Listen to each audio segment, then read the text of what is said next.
బియ్యం వద్దనుకుంటే కార్డు వెనక్కి ఇవ్వండి. బియ్యం వద్దనుకోవడం ఏంటి? అసలు బియ్యం ఎందుకు వద్దనుకుంటున్నారు? వద్దనుకుంటే వెనక్కి ఇవ్వండి. ప్రశ్న ఇది. అసలు బియ్యం ఎందుకు వద్దనుకుంటారు? బియ్యం తింటలేదు జనం. బియ్యం మానేస్తున్నారా? బియ్యం ఎందుకు వద్దనుకుంటున్నారంటే పనికిరాని బియ్యం ఇస్తున్నారు కాబట్టి. జనం తినలేని బియ్యం ఇస్తున్నారు కాబట్టి. సామాన్య జనంలో చాలామందికి అవసరం లేని బియ్యం ఇస్తున్నారు కాబట్టి. ప్రభుత్వం బియ్యం వద్దనుకుంటే కార్డు వెనక్కి ఇవ్వండి అని చెప్పడం కాదు. వాళ్ళకి కావాల్సిన బియ్యం ఇచ్చే ఏర్పాట్లు చేయాలి. నాణ్యమైన బియ్యం ఇవ్వాలి. నాణ్యమైన మద్యం ఇస్తాం, చౌకగా అందిస్తాం అని ఎన్నికల ముందు చెప్పడం కాదు. నాణ్యమైన బియ్యం ఇవ్వాలి. జనం తినగలిగే బియ్యం అందించాలి. జనం కావాల్సిన బియ్యం ఇవ్వాలి. జనానికి అవసరం లేని బియ్యం ఇచ్చి వాటిని అమ్ముకోమని చెప్పి ఇప్పుడు అమ్ముకుంటున్నారని గగ్గోలు పెట్టి దానికి జనాన్ని తప్పుబట్టి రివర్స్లో సూత్రీకరించడం అనేది చాలా చాలా విడ్డూరం.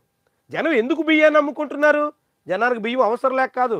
మార్కెట్లో 70 రూపాయలు 60 రూపాయలు పెట్టి కొనుగోలు చేయడం వాళ్ళకే సరదా కాదు.